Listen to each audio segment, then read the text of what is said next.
Good morning, everyone. In the last lecture, we discussed innovation in engineering design. And today, I want to look at a case study. I'll be talking about an engineering project which was recently carried out in Scotland to restore two old waterways. Canals, in fact, and then link them together. I'll talk about the design features, but first, I'll tell you a little bit about the historical background of the project. One of these canals, called the Forth and Clyde, opened in 1790. And it's the oldest of Scotland's canals. The other, the Union Canal, opened in 1822. Although the two canals were built at different levels, together they enabled vessels to travel from west to east across central Scotland. This is because the canals were connected near a town called Falkirk by a complicated system of locks which have steps and gates allowing boats to move from one level to another. However, from 1842, the two canals faced serious competition when the railway opened which served the same cross-country route. After that, their use declined steadily, and in the 1930s, the locks at Falkirk were demolished. Times change, however. Moving on now to the turn of the millennium, Scotland embarked on an ambitious new project. The aim was to upgrade the country's infrastructure, especially in the area of transport. There was a multi-million-pound budget for this. It was a very big investment indeed. And in fact, the whole project was just one part of a long-term plan which had been developed to stimulate the national economy. And amongst other things, it involved restoring the two old canals and bringing them back into use.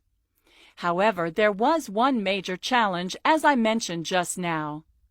The Forth and Clyde Canal lies below the level of the Union Canal. There's a 35-meter difference, and the lock had been destroyed. So the problem was how to get boats from one level to the other. Whatever kind of solution was chosen, it was felt that it should be really innovative and imaginative. A fitting way to mark the beginning of a new millennium. The resulting structure was a mechanical lift for boats, and because it rotates, it was called the Falkirk Wheel. The Falkirk Wheel was completed in 2002, and it was the first structure of its kind, an engineering innovation. The structure consists of two very large tanks, each large enough to contain a boat, in fact.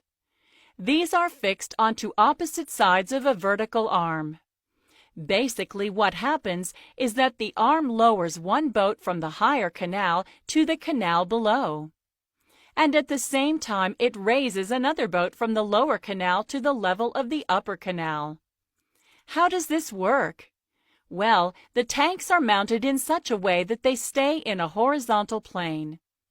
As one boat, together with the water that it floats in, sails into the upper tank, another floating boat simultaneously enters the lower tank. The system works on scientific principles which ensure that the weight of each boat plus the water that it floats in will be equal to the other. So, once the boats have entered the tank, the arm rotates. And because the tanks are in balance, only a very small amount of energy is required for this rotation.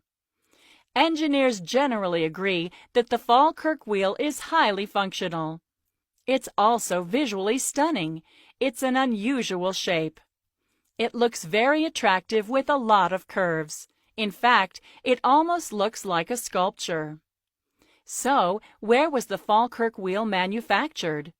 Well, it was produced entirely off-site at a place in England, about 370 kilometers away. It was constructed from steel, 1,200 tons of it. It was also very strong. For example, the joints were bolted together as well as being welded. This was because a lot of stress would be placed on them by the weight of the boats and the water. Over 15,000 bolts were used, and each one was tightened by hand. Of course, since it's been in use, the design has been tested on an ongoing basis. And it may be